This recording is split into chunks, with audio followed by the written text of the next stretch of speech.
단 자손이 미가가 만든 것과 그 제사장을 취하여 라이스에 이르러 한가고 걱정 없이 사는 백성을 만나 칼날로 그들을 치며 그 성읍을 불사르되 그들을 구원할 자가 없었으니 그 성읍이 베드르홉 가까운 골짜기에 있어서 시돈과 거리가 멀고 상종하는 사람도 없었음이더라. 단 자손이 성읍을 세우고 거기 거주하면서 이스라엘에게서 태어난 그들의 조상 단의 이름을 따라 그 성읍을 단이라 하니라. 그 성읍의 본 이름은 라이스였더라.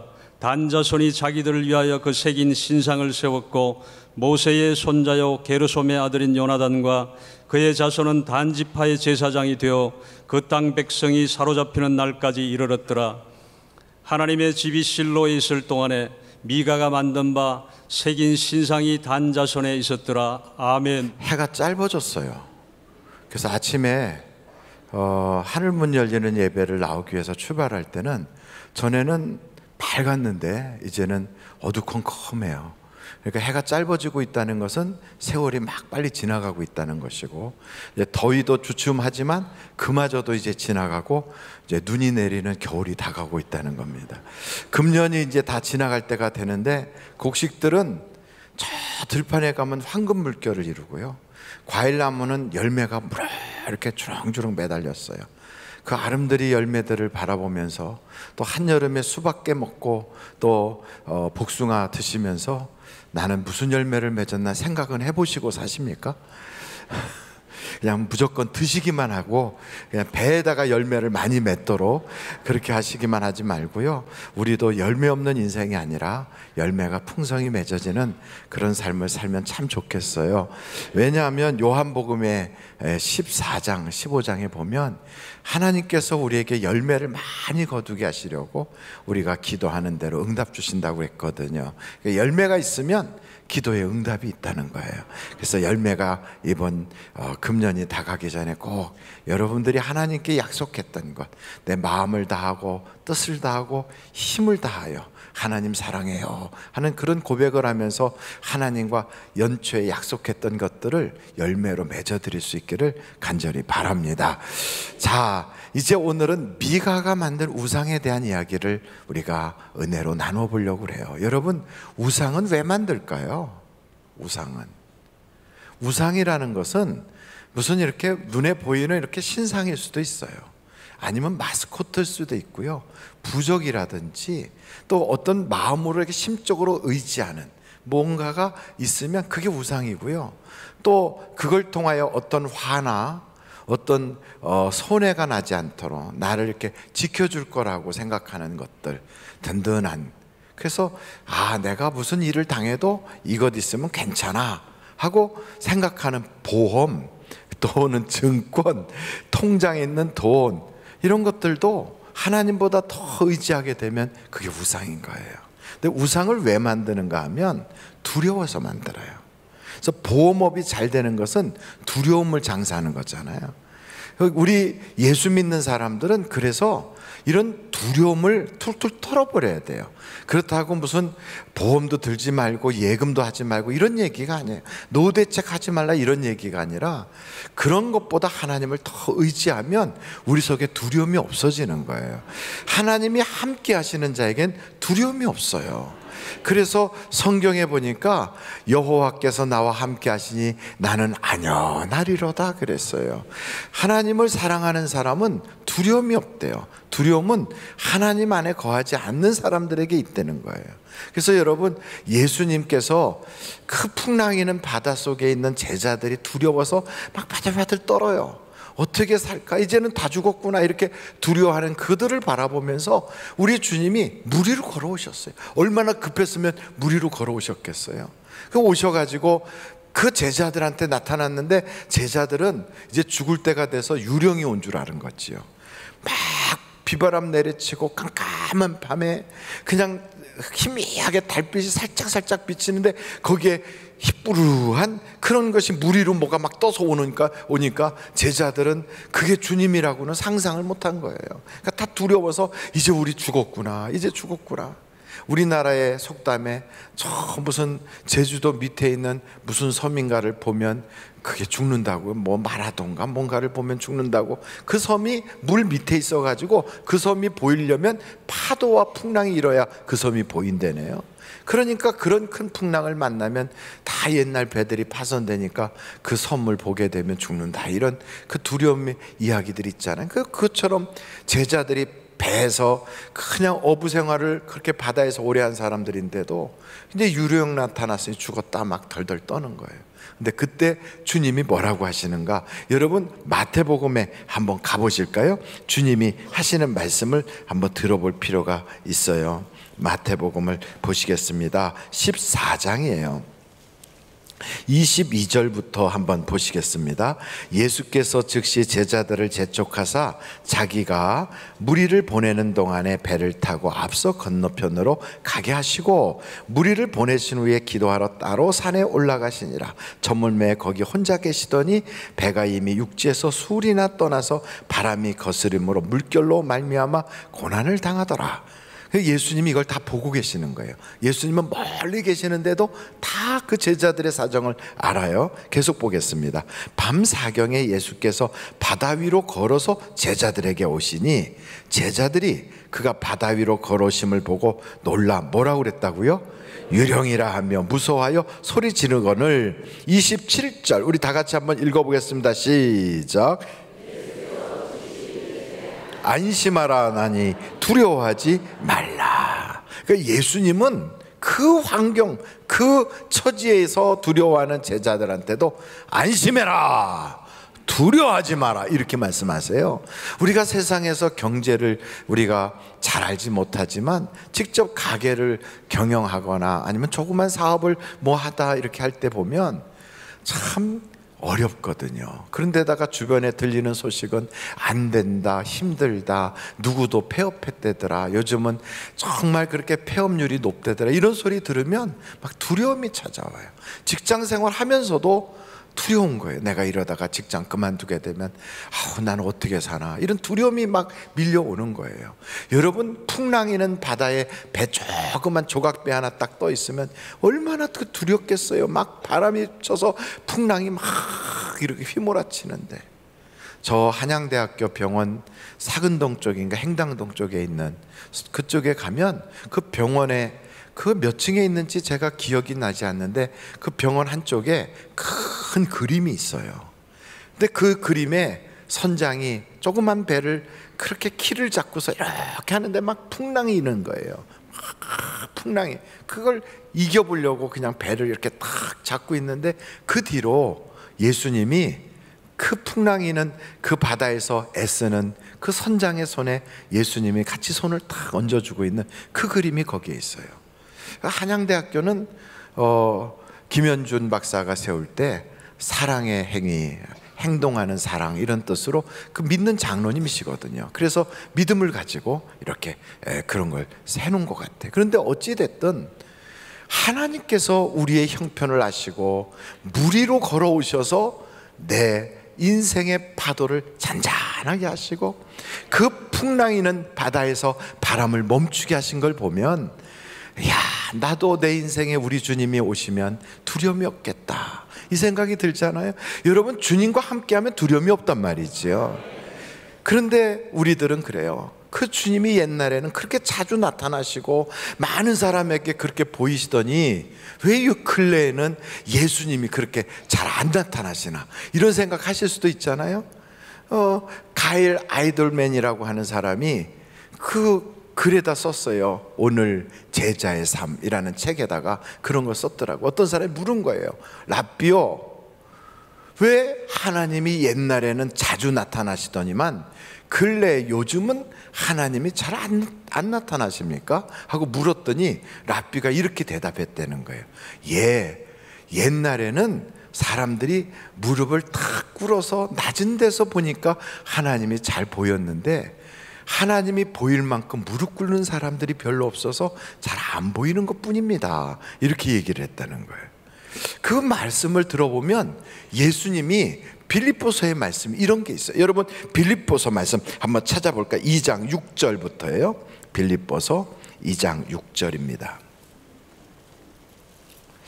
거기에 보면 이런 말씀이 나타나요. 6절부터 봅니다. 그는 근본 누구라고요? 하나님의 본체시나 하나님과 동등됨을 취할 것으로 여기지 아니하시고 오히려 자기를 비워 종의 형체를 가지사 사람들과 같이 되셨고, 그리고 8절 우리 한번 다 같이 읽어보실까요? 시작. 사람의 모양으로 나타나사 자기를 낮추시고 죽기까지 복종하셨으니 곧 십자가에 죽으심이라. 이런 어려움이 막 찾아왔을 때 예수님은요, 나 원래 하나님이야 그러면서 내 하나님이다 하는 카드를 딱 내밀질 않았다는 거예요. 나 원래 이런 사람이야 하고 카드를 딱 내밀질 않고, 우리 예수님께서는 본체가 하나님이신데 사람의 몸으로 오는 것 정도가 아니라 이제는 종의 형체까지 돼서 십자가의 죽으심으로 낮아지신 거예요. 계속 우리가 9절부터 또 보실까요? 계속 9절을 한번 빌립보서 2장 9절 다 같이 한번 읽어보시겠습니다. 시작. 이러므로 하나님이 그를 지극히 높여 모든 이름 위에 뛰어난 이름을 주사. 10절. 하늘에 있는 자들과 땅에 있는 자들과 땅 아래에 있는 자들로 모든 무릎을 예수의 이름에 꿇게 하시고, 11절. 모든 입으로 예수 그리스도를 주라 시인하여 하나님 아버지께 영광을 돌리게 하셨느니라. 아멘. 그래서 여러분, 내 인생에 불어오는 수많은 파도와 그 바람을 잔잔케 하시는 그 주님이 못 보시는 게 아니에요. 이미 오셨어요. 바다 위로 걸어서 오셨다는 것은 급하게 오셨다는 거예요. 내 형편처지를 다 아시는 그분이 오셨는데 내가 못 보는 거예요. 어떻게 보입니까? 무릎을 꿇어야 보이는 거예요. 그 주님 앞에 우리가 무릎을 꿇을 때, 그 낮은 데서 바라볼 때 그 주님이 보이는 거예요. 그때 주님께서는 마치 베드로에게 베드로야 이리 오라. 베드로가 주님을 바라보고 주여 주시면 나를 오라 하소서, 이리 오라 그러잖아요. 바다 위로 걸어가는 거예요. 여러분, 인생에 이런 놀라운 일이 있을 수 있다고요. 세상 사람들은 기적이라고 말하는 걸 우리는 예수 때문에 할 수 있어요. 그래서 다윗은 이렇게 고백해요. 내가 여호와를 의지하는 고로 담을 뛰어넘나이다. 내가 하나님과 함께함으로 적진을 향하여 달려가나이다. 얼마나 멋있습니까? 하나님이 함께하니까 두려움이 없는 거예요. 군대가 나를 진을 치고 대적할지라도 나는 여호와로 인하여 평안합니다. 천인이 넘어지고 만인이 꼬꾸라져도 나는 여호와로 인하여 안전하리로다. 여러분, 하나님과 함께하면 평안함이 있는 거예요. 바로 그런 순간에 우리가 그 하나님을 바라보지 못하고 온전케 하시는 그리스도를 못 바라보고요, 자꾸 주변을 보는 거예요. 바람이 부는구나, 아이고 파도가 오는구나, 그러다 빠졌다는 거예요. 그러다가 여러분, 저 사람 사업은 어떻게 되나, 아무개는 요즘 어렵다는데 어떤가, 요즘 뉴스에는 이렇다는데 어떻게 하지, 자꾸 환경을 보는 거예요. 두려움이 나를 삼켜버려요. 그래서 사람들이 이 두려움을 이기려고 사람들이요 막 징크스라는 것도 만들고 우상도 만들고, 우리 인생에 그런 것들이 찾아와요. 여러분, 이런 여러 가지들이 나를 지켜주지 못해요. 내 인생을 지켜줄 수 있는 오직 한 분은 하나님밖에는 없어요. 그래서 우리가 그 하나님을 믿는 거예요. 하나님을 믿고 하나님과 함께하면 내 인생에 두려움이 없어요. 두 번째는 이 말씀을 보면서 우리가 깨닫는 게 있어요. 야, 그렇구나. 하나님을 떠나면 두렵지만 하나님의 말씀대로 순종하면 그 모든 일에 하나님이 책임져 주시니까 두려움이 없어요. 하나님의 말씀대로 순종하는 거예요. 여러분, 성경에 보니까 기드온, 그 사람 원래는 쫄짱부거든요. 이 사람은요 두려움이 많아갖고 미디안 사람들이 자기 거 뺏어갈까봐 안 뺏기려고 포도주 틀에 숨어가지고 밀을 타작하던 사람이에요. 아주 쫄짱부고요, 아주 평범한 사람이에요. 그런데 그를 향하여 큰 용사여 그러잖아요. 이렇게 주님께서 나타나셔서 그에게 말씀을 주시는 대로 그 말씀대로 순종한 거예요. 어떻게 순종합니까? 한번 여러분 성경 사사기서로 한번 가보실까요? 사사기서 6장입니다. 사사기 6장에 가면 이렇게 하나님께서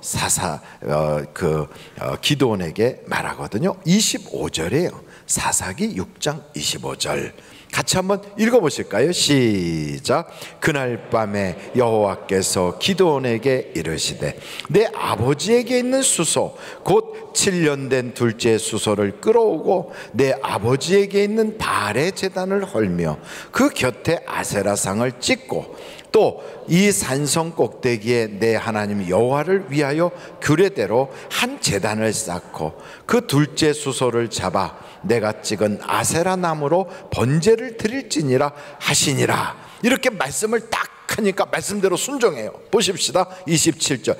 이에 기드온이 종 10사람을 데리고 여호와께서 그에게 말씀하신 대로 행하되. 뭐대로 행했다고요? 말씀하신 대로. 그 밤에 하나님이 나타나서 말씀하시니까 그가 아버지의 가문과 그 성읍 사람들을 두려워함으로 이 일을 감히 낮에 행하지 못하고 밤에 행하니라. 밤에 행했어요. 어떻게? 아세라상을 찍어버렸어요. 바알 상을 무너뜨려버렸어요. 그리고 거기다가 번제단을 탁 쌓고 하나님께서 말씀하신 대로 둘째 소를 잡았어요. 그 다음날 동네 사람들이 나와서 날이 밝은 다음에 보니까 아니 이게 다 어떻게 된 거야? 이게 막 그냥 자기들이 섬기는 신상이 막 무너지고요, 아세라상이 다 조각이 나버리고 거기다가 막 불을 질러 갖고 번제를 했거든. 이야, 누가 이런 일을 했느냐고 막 그냥 동네 사람들이 소란한 거예요. 그 사람들이 왜 그랬을까요? 왜 소란할까요? 어려움이 생길까 봐, 해가 올까 봐, 혹시나 이 일 때문에 동네 망할까 봐, 자기 농사 안 되고 자기 산업에 문제 생길까 봐 두려워서 그런 거예요. 두려워서 막 두려우니까 막 난리가 나는 거예요. 사람들이 두려우니까 묘도 이장해야 된다고 그러고, 두려우니까 부적 붙이고 다니고, 두려우니까 빤스 속에다가도 부적 넣고 다니고. 얼마나 치사해 사람이. 그래서 어떤 사람은 지갑에다 그런 거 넣고 다녀요. 두려우니까 집에다가도 북어도 이렇게 매달아놔요. 그러니까 오죽하면 북어가 아이고야 세상에 이런 집이 다 있나 그래갖고 북어가 입을 떡 벌리다 이러고서 세상에 놀란 거죠. 아니 죽은 북어가 뭘 해준다고 거기다 갖다 복조리 이런 거 해놓고. 사람들이 무서워서 그런 거예요. 무서우니까 막 염주 돌리고 막 그냥 무서우니까 뭘 갖다 붙여요. 심지어는요, 기독교 신앙을 가지고 있으면서도 꿈자리가 사납고 막 가위 눌리고 그러면요, 무서우니까 거기다 십자가 갖다 붙여놓고 거기다 성경책 올려놓고. 그 성경책하고 십자가가 그게 부적이 아닌데, 성경책은 읽으라고 준 거고요, 십자가는 예수님이 날 위하여 그렇게 물과 피를 쏟아주셨다는 상징이지 그게 이렇게 귀신이 그게 떠나가는 겁니까? 아니거든요. 영화 만드는 사람이 그것까지 드라큘라 나타나면 드라큘라 그러면 으아, 귀신이 안 놀래요. 그거 가지고. 그게 부족이 되면 안 되는 거예요. 여러분, 우리는 참 이런 생각이 들거든요. 야, 모세 때 그 놋뱀을 쫙 만들어 그걸 바라보는 자는 무슨 병이 걸렸든지 낫는다고 그랬거든. 여러분, 그거 지금이라도 있으면 가서 쳐다보고 병 고치면 얼마나 좋겠어요. 그렇지 않겠어요? 근데 하나님이 그거 우상 만들까 봐 히스기야 때 다 때려 부셨어요. 그거 다 없애져 버렸어요. 이건 노덩어리야. 그리고 히스기야가 그냥 완전히 박살내 버렸어요. 왜? 하나님 외에 다른 걸 섬기는 걸 하나님 기뻐 안 하시거든. 요즘이라도 하나님의 그 언약궤가 있다면, 야, 그것만 있으면 내 인생 문제가 그냥 그 언약궤만 있으면 해결될 텐데. 근데 그 언약궤가 어디로 갔지? 그래갖고 무슨 영화도 나왔어요. 언약궤를 찾는다고. 하나님이 뭐라 그런지 아십니까? 예레미야서에 다시는 언약궤를 만들지도 않을 것이며 찾지도 못하게 하리라. 하나님이 다 없애버렸어요. 누구만 바라보게 해요? 하나님만 바라보는. 그러니까 우리 신앙에는 무슨 상징, 십자가 상징, 뭐 성경책 이게 부적이 돼도 안 되고요, 우리의 그 어떤 업적 뭐 이런 것이 우리의 신앙의 우상이 되면 안 돼요. 기드온이가 그렇게 잘 싸워놓고서는 나중에 전쟁에 승리하고 나니까 미디안 사람들이 목에다 귀에다 걸고 다니는 이렇게 목 귀걸이 같은 게 있어요. 달 모양 이렇게 귀걸이. 요즘 저 무슬림들이 하고 다니는 것 같은 그 달 모양 이런 거 귀걸이가 금붙이로 이렇게 만들었거든. 그러니까 그런 걸 다 모아가지고 그 금을 다 해갖고서 전리품이니까 기념물을 만드는 기념. 내가 하나님의 도움을 받아서 이겼다. 그래갖고 그걸로 에봇으로 금 에봇을 만들었어요. 성경에 보니까요, 여러분 사사기서 6장을 찾은 김에 한번 보세요. 거기 한번 그 사사기서 8장을 가시는데 8장 26절로 27절 한번 찾아보세요. 사사기서 8장 26절로 27절 한번 같이 읽어보실까요? 시작. 기드온이 요청한 금 귀걸이의 무게가 금 1700세겔이요. 그 외에 또 초승달 장식들과 폐물과 미디안 왕들이 입었던 자색 의복과 또 그 외에 그들의 낙타목에 둘렀던 사슬이 있었더라. 27절 시작. 기드온이 그 금으로 에봇 하나를 만들어 자기의 성읍 오브라에 두었더니 온 이스라엘이 그것을 음란하게 위함으로 그것이 기드온과 그의 집에 올무가 되니라. 그러니까 여러분, 하나님께 그 은혜를 받고 하나님께서 이기게 하셔서 감사했으면 끝이에요. 그것 가지고 그 다음에 막 그걸 집에다가 막 대단하게 막 우상같이 만들어 놓고 이러면 안 돼요. 목사도 똑같아요. 하나님이 써주셨으면 거기까지지요. 그 다음에 뭐 그걸 가지고 업적으로 해서 동상 하나 만들어 놓고 기념비 하나 만들어 놓고 그러면 그때부터 망가지는 거예요. 하나님은 그런 걸 좋아하시잖아요. 하나님은 뭘 기뻐하시냐? 말씀대로 순종하기를 원하셔요. 하나님의 말씀대로 순종하면 말씀을 듣고 순종할 때는 힘이 나는 거예요. 기드온이 하나님의 말씀대로 순종하여 집안에 그 애물단지 같았던 우상을 다 때려 부시고 나니까, 내부에서부터 개혁이 일어나고 나니까 미디안을 이기게 하는 거예요. 여러분, 겉으로의 싸움은 내부에서의 이미 결정이 되는 거예요. 내 속에서부터 우상이 다 부서지고 내 집안에서 하나님이 싫어하는 것이 사라지고 나면 그 다음에 나가면 이기게 되어 있어요. 그러므로 우리 하나님은 내 집에 있는 모든 죄를 멀리 던져라, 너희 집에 있는 모든 우상들을 없애라 그래요. 여러분 집에 하나님보다 더 귀히 여기는 거 있다면 그 대상을 하나님께로 바꾸셔야 돼요. 바꿔요. 자식이 더 귀했다면 그게 애물단지가 돼요. 남편이나 가족이나 혹은 다른 어떤 것이 하나님보다 더 내가 의지하고 신뢰하는 대상이 되었다면 그게 나중에는 괴로움을 주는 거예요. 세상에 다른 종교들은 두려움을 가지고 우리를 붙잡거든요. 참 귀한 집안이시네요. 참 조상님이 참 위해주는 집안인 것 같아요. 그런데 금년에 생명이 나갈 운세야. 그러면서 두려움을 딱 주는 거예요. 좋다고 막 해놓고 나중에는 그런데 생명이 나갈 운세야. 지성금을 한번 드려보세요. 꼭 돈과 연결돼 있어. 아니, 귀신들은 돈을 좋아하나 봐. 꼭 돈 가지고 오라고 그래요.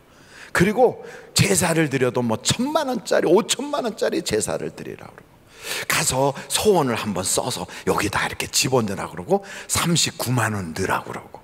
아니, 목사님 그런 거 어떻게 아세요? 제가 책에 보니까 나와 있더라고. 어디서? 그게 저 대순진리에서 그런 걸 한다고 그러더라고. 그래 갖고 와가지고 사람들을 미혹하고요. 그리고 그냥 조상님께 잘해갖고 좋은 데로 보내드려야 깨꼬치를 안 한다고 그러고 막 이러면서 두려움을 줘요. 근데 우리 하나님은 두려움을 주는 분이 아니라 말씀만 순종하면 역사가 나타나거든. 그러니까 여러분, 하나님의 말씀대로 살면 마음속에 담대함이 생기는 거예요. 담대함이. 그러니까 우리 속에서부터 먼저 이겨놔요. 뭘? 우상을 때려잡아라. 그러면 우상을 부시는 거예요. 여러분, 성경에 보니까 다윗이 사무엘상에 이런 이야기가 있어요. 여러분, 다윗의 사무엘상 한번 가보시면 좋겠어요. 사무엘상에 23장인가 한번 가보시도록 합니다. 23장 한번 1절서부터 보시겠습니다. 다 사람들이 다윗에게 전하여 이르되, 보소서, 블레셋 사람이 그일라를 쳐서 그 타작마당을 탈취하더이다 하니, 이에 다윗이 여호와께 묻자와 이르되, 내가 가서 이 블레셋 사람들을 치리이까? 여호와께서 다윗에게 이르시되, 가서 블레셋 사람들을 치고 그일라를 구원하라 하시니, 3절 우리 한번 다 같이 읽겠습니다. 시작. 다윗의 사람들이 그에게 이르되 보소서 우리가 유다에 있기도 두렵거든 하물며 그일라에 가서 블레셋 사람들의 군대를 치는 일이니까 한지라. 그 당시에 사울이 그냥 다윗만 나타났다면 막 잡아 죽이려고 쫓아다녀요. 그러니까 다윗과 함께하는 사람들이 아이고 우리 여기 숨어서 숨만 쉬어도 힘든데 이 어떻게 우리가 가서 그일라 사람들을 구원합니까? 막 그러는 거예요. 근데 저는 중동에 있을 때 보니까 거기 있던 많은 선교사님들이 그런 얘기를 하더라고요. 중동 지역은 우리가 그냥 여기서 사는 것, 정착하는 것이 선교라고 그래요. 정착하는 게 가만히 살면 그게 선교래요. 그래서 제가 그 얘기를 듣고 그분의 말씀이 맞을 수도 있어요. 왜냐하면 그렇게 하면 핍박을 안 당하니까, 그렇게 하면 어려움이 없으니까, 그렇게 하면서 하나님이 기회를 주시면 또 좋은 그 현지 사람을 만나가지고 개종할 수 있도록 권면할 수 있는 기회도 가지니까 맞을 수도 있어요. 근데 저는 생각이 좀 달랐어요. 어떻게 달랐냐면 만약에 사도 바울이 가서 어느 곳에 가서 핍박당할까 봐 가만히 있었으면 아무 일도 없었을 것이다. 핍박도 없었을 것이다. 예수님 때문에 매를 맞고 잠 못 자고 맹수의 위험과 또 배고픔의 위험과 동족의 위험 안 겪을 것이다. 그 대신 복음은 전파 안 됐을 것이다. 그러니 선교는 뭐냐? 생명 걸어야지. 목숨 걸고 목숨을 하나님께로 끌어오는 것이 그게 선교지. 그래가지고 막 휘젓고 막 그랬어요. 사람들이 저한테 그러더라고요. 선교 교육 안 받아서 저런다고, 몰라서 저런다고. 그래서 어려운 일도 겪었어요. 그러나 제가 경험해 보니까 그렇게 할 때 하나님이 기뻐하시더라고. 두려워 벌벌 떨면 안 되더라고요. 말씀대로 순종하면 담대함이 있는 거예요. 여기 보니까 그일라 사람들한테 구하러 가자 그랬더니 사람들이 숨쉬기도 바쁘고 힘든데 왜 가냐고 그래요. 그런데 다윗은 안 그래요. 하나님의 말씀을 순종하고 나니까, 그 말씀을 들으니까 두려움이 없는 거예요. 그래서 여러분 여기 한번 계속 보실까요? 4절부터 보겠어요. 다 같이 한번 읽어보시겠습니다. 시작. 다윗이 여호와께 다시 묻자온대 대답하여 이르시되 일어나 그일라로 내려가라. 내가 블레셋 사람들을 내 손에 넘기리라 하신지라. 5절 다 같이 읽겠습니다. 시작. 다윗과 그의 사람들이 그일라로 가서 블레셋 사람들과 싸워 그들을 크게 쳐서 죽이고 그들의 가축을 끌어오니라. 다윗이 이와 같이 그일라 주민을 구원하니라. 하나님 말씀대로 순종했더니 담대함이 생겨요. 담대함이 생기니까 이겨요. 이기고 나니까 그일라 사람들 중에서도 다윗을 쫓아서 군대에 지원 입대한 사람들이 200명이 넘어요. 그래서 400명으로 구원하려고 갔던 다윗의 군대가 나중에 그일라에서 나올 때는 600명이 돼요. 여러분, 하나님은 점점 흥왕하게 하시고 점점 더 잘되게 하시고, 그래서 여러분 위축되지 마세요. 세상에 주눅들 거 없어요. 세상보다 크신 분이 우리 하나님이시라고요. 우리 주님이 그랬어요. 내가 세상을 졌다 이겼다. 세상하고 비겼다? 아니에요. 세상을 조금 내가 너무 커 보여서 조금 내가 포기하고 있다? 아니에요. 내가 세상을 이겼노라 그랬어요. 그러면 그를 따라가는 우리들은 하나님의 그 대장 되시는 예수님께서 우리를 대신하여 싸워 이겨줄 건 믿고 가야지요.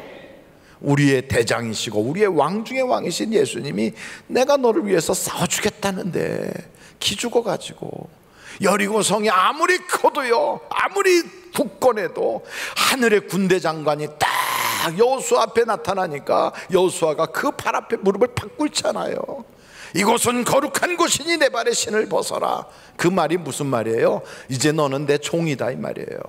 우리가 예수 그리스도를 나의 인생의 대장으로 삼고 그 앞에 종처럼 딱 신을 벗으면 그분이 싸워주시는 거예요. 말씀대로 하는 거예요. 돌아라 그럼 도는 거예요. 외쳐라 그러면 외치는 거예요. 여러분, 하나님의 말씀대로 할 때 기적도 일어나고 담대함도 생기는 거예요. 근데 이걸 안 하는 거예요. 이거를 얼마나 단순한데. 신앙은 단순한 거예요.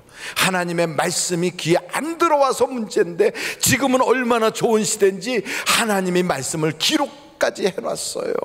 그리고 그 말씀을 못 들을까봐 24시간 365일 쉬지 않고 수많은 기독교 채널과 방송에서 하나님의 말씀이 울려 퍼지게 해요.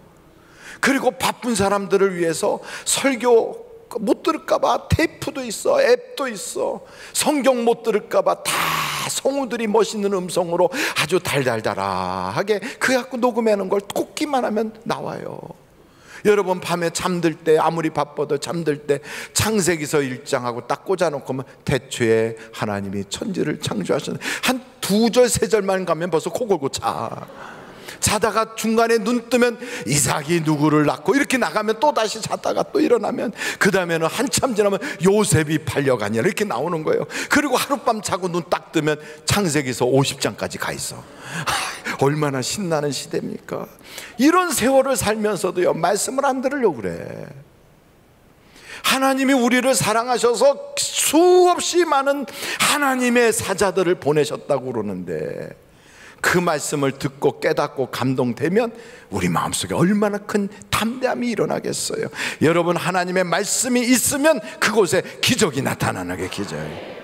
귀신과 마귀는요 우리에게 두렵게 해요. 죽을까봐 두려워, 고생할까봐 두려워, 버림당할까봐 두려워, 우리가 세상 살면서 남들에게 무시당할까봐 두려워, 내가 혹시 그 일에 실패할까봐 두려워, 망신당할까봐 두려워, 고난당할까봐 두려워, 불편해질까봐 두려워. 두려움이 우리에게 막 몰려와요. 근데 우리 주님께서는 말씀이 육신이 되셔 우리에게 오셔가지고 그가 나를 위하여 십자가를 지셔서 이 마귀의 일을 다 멸해버리셨어요. 두려움을 끝내버렸어요. 그러면서 우리 주님이 그러잖아요. 환난 당하는 자, 시험 당하는 자를 도와주기 위하여, 죽음을 두려워하는 자들을 구원하기 위하여 주님이 오셨다는 거예요. 여러분 그 예수님을 여러분의 인생에 다 모셔드리면 세상에 두려울 게 없어. 겁날 게 없어요. 여러분 그분을 어떻게 모시느냐고요? 아주 단순해요. 주님 내게 오시옵소서 환영하고 주님을 초청하고 주님에게 우리가 말씀으로 아뢰면 우리 주님은요 가리지 않고 찾아가요. 회당장 야이로의 집에도 찾아가요. 초청받지 못한 혈류증 여인도 주님을 만날 수 있어요. 기생도 만나줘요. 현장에서 간음했던 여자도 만나줘요.